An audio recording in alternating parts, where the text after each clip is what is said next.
네. 코로나 때문에 꽉 갇힌 세상을 살고 있는데 하나님의 백성들이 교회에 모여서 예배하는 것, 하나님의 영광을 받으시고 하나님의 자녀인 우리에게는 엄청난 특권이요 은혜이고 축복인 줄로 믿습니다. 아멘. 다행히 코로나 확진자 숫자가 많이 내려가서 국가의 염려와 규제가 많이 풀린 일도 얼마나 다행인지 모르겠습니다. 그러나 우리 분명한 것은 코로나 이전이 됐던 이후가 됐던 세상의 노아 홍수 같은 시대의 이전과 이후가 됐던 천지 개벽의 이전과 이후가 됐던 우리의 신앙은 하나님 중심, 성경 중심, 교회 중심의 신앙으로 꿋꿋하게 서서 하나님께 영광을 돌리고 하나님의 은혜 가운데 모든 일을 능히 잘 감당하는 우리 성도 모두가 되어지기를 예수님의 이름으로 축원합니다. 아멘. 오늘 이 수요예배 시간에 시 헤럴드, 코리아 헤럴드가 아니라 꼬리 시 헤럴드, 우리 신문사 인터넷 신문도 또 지면 신문도 발행하는 우리 시 헤럴드 생소한 분도 많이 있을 겁니다. 작년 2월달에 국회의원 회관에서 창립 예배도 드리고 발족을 했습니다. 사단법인 미래와 도약의 부서로 출발해서 1년여 시간을 보내면서 오늘 우리 민창기 목사님이 제가 초대 이사장에 이어서 제2대 이사장으로 취임하게 되는 것 하나님께 감사하고 또 영광이 되는 줄로 믿습니다. 사실은 언론사가 다 힘듭니다. 오늘날에 어느 식당을 갔는데 평소 같으면 저 분산 쪽에 평소 같으면 관광객들이 많아서 북적거리는 식당을 갔는데 완전히 큰 홀에 저희 일행 3명밖에 없어. 사장님이 여러 가지 어려운 사정을 이야기하더라고요. 이런 시대를 우리가 살고 있습니다. 전혀 예상치 못했고 예측할 수 없는 그런 시대를 살고 있습니다. 이때에 우리 시 헤럴드 우리 신문사 지면 신문이 됐던 인터넷 신문이 됐던 어떤 팩트에 분명한 사실에 근거해서 명쾌하게 논평하고 비판하고 그래서 보도를 통해서 우리 이웃에게 우리 국민들에게 분명한 길을 제시해야 할 줄 압니다. 그런 의미에서 우리 신문사가 필요합니다. 많은 지금까지 신문사 중에 그 중에 하나 많은 사람이 관심이 없는데 우리 직원들만 열심히 관심 가지는 그런 신문이 아니라 인터넷을 뒤지다가 또 주변의 신문을 뒤지다가 시헤럴드 신문을 접하면서 무언가 내 마음에 접촉점이 이루어지고 내 마음에 궁금했던 부분들이 열리고 어떤 문제의 해결을 받는 그런 시발점이 이 신문을 통해서 꼭 이루어지기를 예수님의 이름으로 축복합니다. 아멘. 우리가 신앙생활할 때나 교회를 섬길 때나 우리의 사업의 경영이나 우리 신문사의 경영할 때에 오늘 성경 말씀이 우리에게 좋은 지침을 주신다 생각합니다.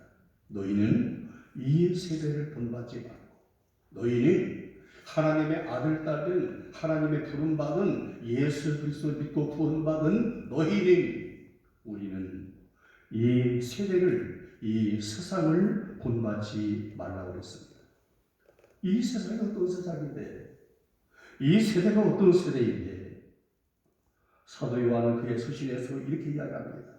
이 세상이나 세상에 있는 것들을 사랑하지만 누구든지 세상을 사랑하면 아버지의 사랑이 그 안에 있지 아니하니 왜냐하면 이는 세상에 있는 모든 것이 육신의 정욕과 안목의 정욕과 이생의 자랑이니 다 아버지께로부터 온 것이 아니요 세상으로부터 온 것입니다.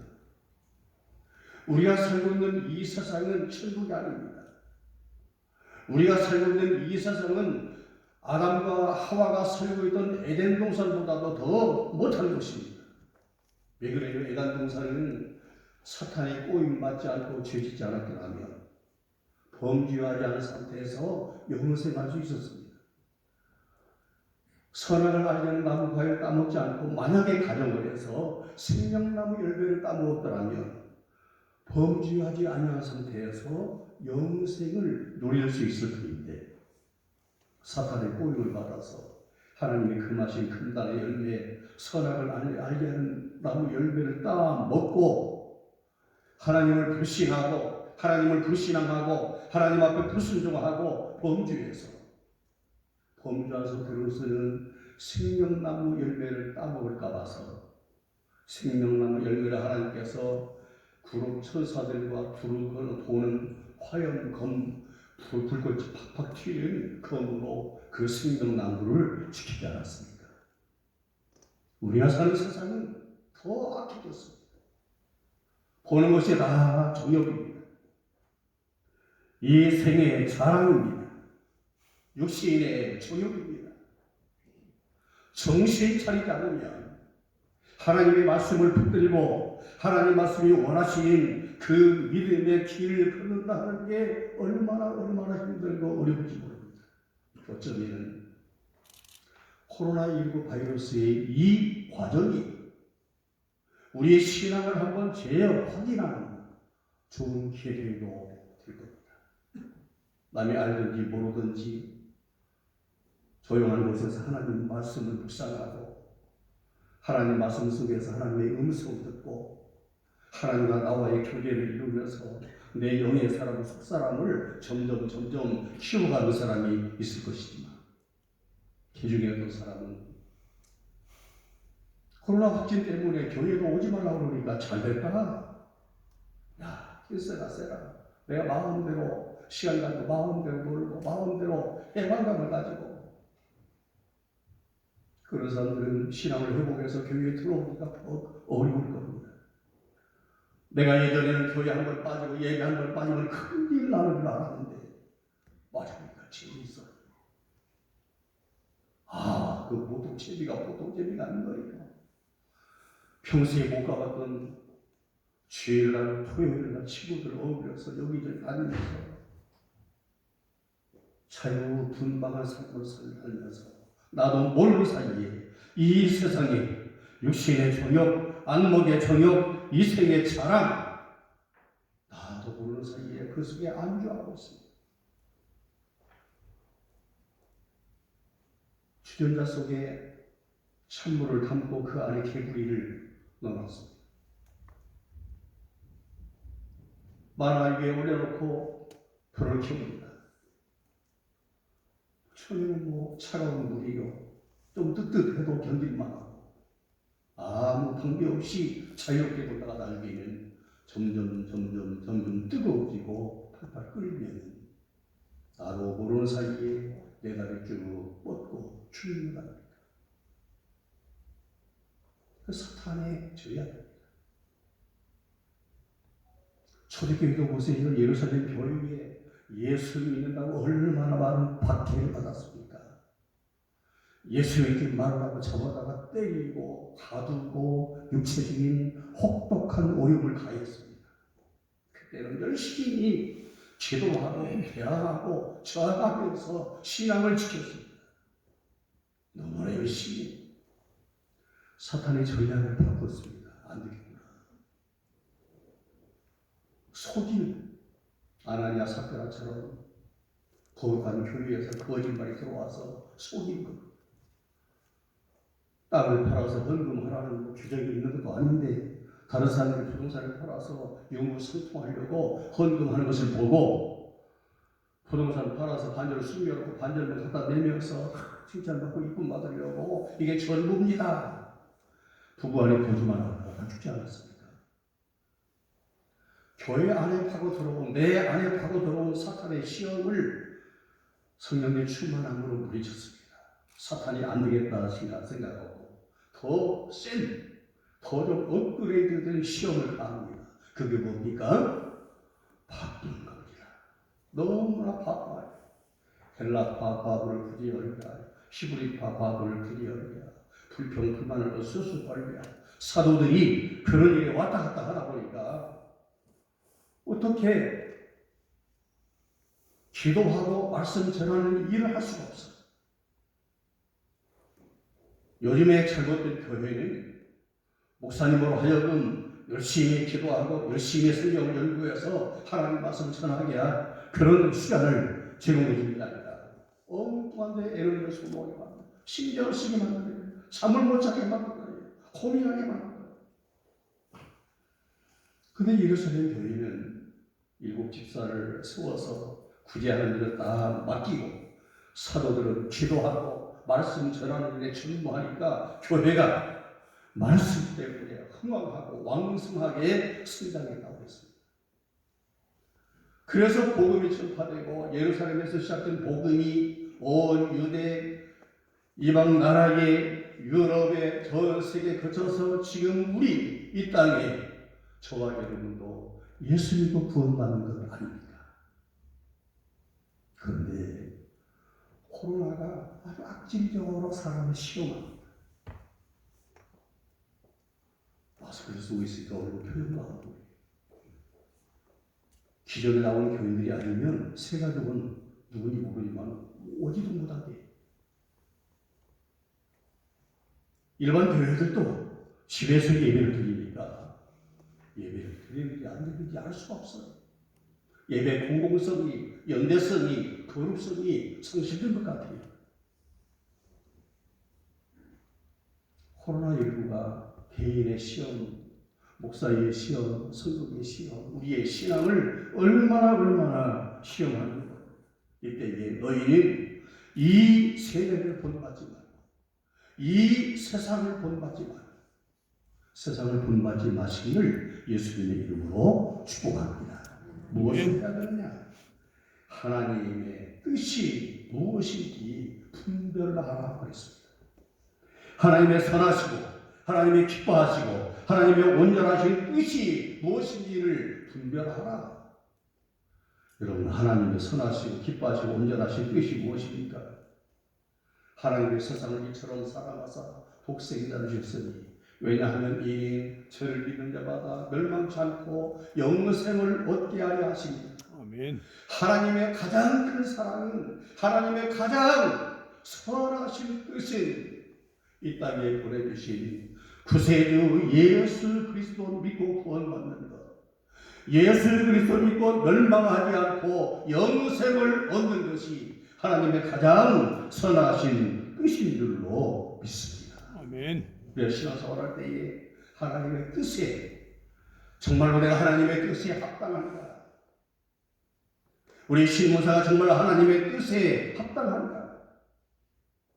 매월 얼마의 수입 이전에 하나님의 뜻이 합당한지 그의 나라와 그의 의를 구하는 열정을 가지면 먹을 것, 입을 것을 하나님께서 채워주실 줄로 믿습니다. 이 세대를 받지 말고 하나님의 뜻이 무엇인지 분별을 하도록 하라.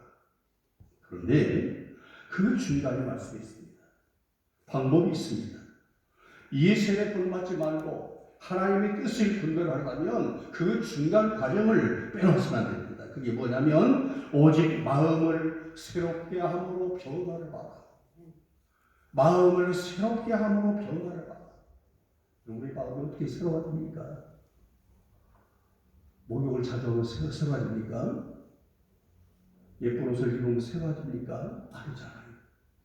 오직 예수 그리스도 안에서 오직 하나님의 말씀으로 오직 성령으로 오직 내가 하나님의 은혜를 받을 때에 내가 새로워지는 줄로 믿습니다. 아멘.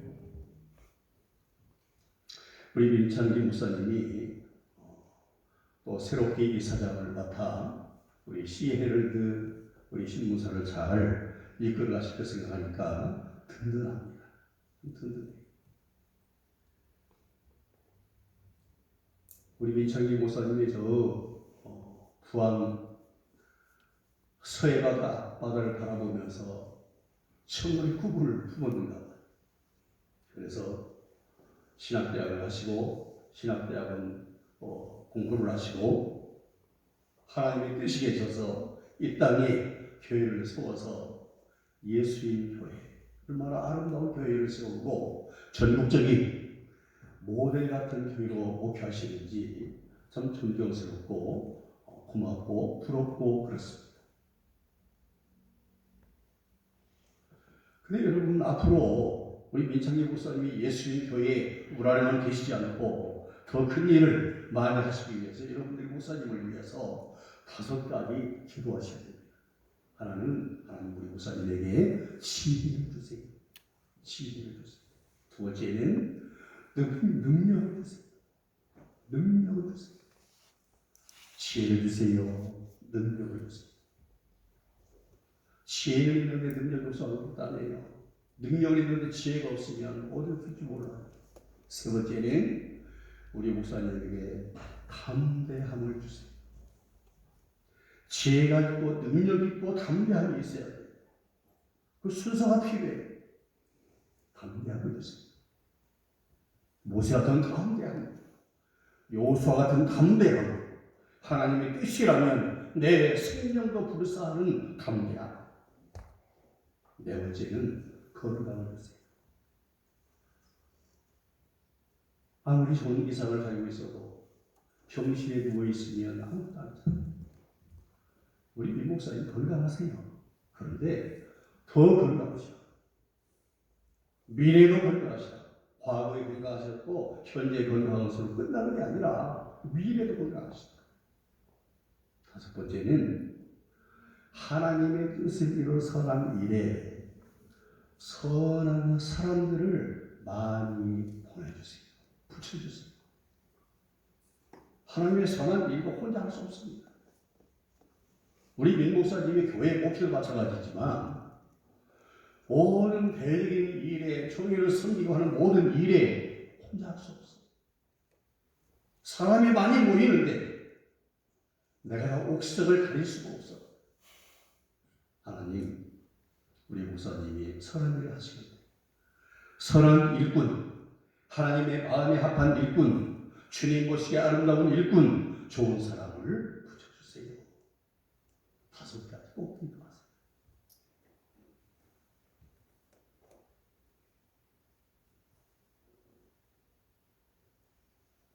부산 수영로교회에 전필도 원로 목사님이 교대에 목회하실 때에 예배당 건축을 계획합니다. 너무나 큰 계획을 세워놓고 기도하는데 너무나 절망감이 있어요. 그래서 막 울면서 기도하는 기도를 앞에서 기도하는 권사님이 들으셨단 말이에요. 한 번 목사님한테 찾아와요. 권사님 찾아와서 기도 하시더니 기도 끝난 뒤에 자기 담임 목사님한테 막 호통을 치시죠. 목사님, 내가 기도 들어나서 그런가 아니라 목사님이 울면서 크게 기도하니까 들어봤는데 목사님이 왜 성전 건축에 대해서 그리 믿음이 없으시냐 호통을 치네요. 그래서 목사님 권사님 돌아가신 뒤에 가만히 생각해보니까 야, 이거 목사님 불신하는 교인들에게는 의심하지 말고 믿고 기도하세요 했는데 막상 당신이 어떤 어려운 일을 당하니까 낙심하고 있더라고요. 그 우리 신앙의 불신앙, 우리의 어떤 본능스럽기도 합니다. 다 믿어요. 이론적으로 믿어요. 내 마음에도 확신도 있어요.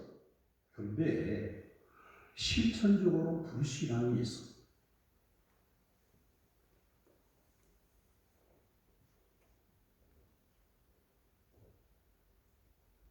우리는 원치 않는 자유주의 학자지만 자크 마르땡이라는 프랑스 신도가 있습니다. 그분이 유명한 말을 했어요. 무신론은 2가지 무신론이 있는데 이론적 무신론과 실천적 무신론이 있다. 그런데 이론적 무신론에서 실천적 무신론이 나온 게 아니라 실천적 무신론에서 이론적 무신론이 나왔다고 했어요. 성경을 연구해보니까 하나님 없더라. 예수 믿을 필요가 없더라. 그럴 수가 없다는 거예요. 베드로도 그랬잖아요. 예수를 믿는 사람을 어떻게 공경할까? 기독교를 어떻게 공경할까? 열심히 연구하다가 감동을 받아서 성령의 은혜를 받아가지고 오히려 예수 그리스도를 전하는 배너 작품으로 쓰고 영화를 만들고 그랬잖아. 이론적 무신론에서 실천적 무신론이 나온 게 아니라 하나님을 믿는다고 하나님을 고백하고 하나님을 찬양하고 하나님을 이야기하는 사람들이 사는 것 보니까 하나님 없는 것처럼 살아. 그러다 저 사람 보니까 하나님이 없구나. 실천을 보면서 이론을 하나님이 없다고 만들었다는 거예요. 우리를 통해서 아파하는 이웃에게 예수 그리스도 보여주시고 정말로 필요한 사람에게 복음을 전해주시고 하나님의 사랑을 갈급하고 외로워하는 사람들에게 하나님의 사랑을 우리를 통해서 보여주시는 아름다운 역사가 신앙 속에서 이루어지고 시의 헤르드의 역사에서 꼭 성취되는 은혜가 있기를 예수님의 이름으로 축복합니다. 아멘. 예수님을 통해서 한국 교회가 새로워지고 시의 헤르드를 통해서 한국 교회의 또 우리 국민의 앞길의 길잡이가 되어져서 하나님의 영광을 돌리고 같이 즐거워하는 축복된 역사가 있기를 예수님의 이름으로 축원합니다. 아멘.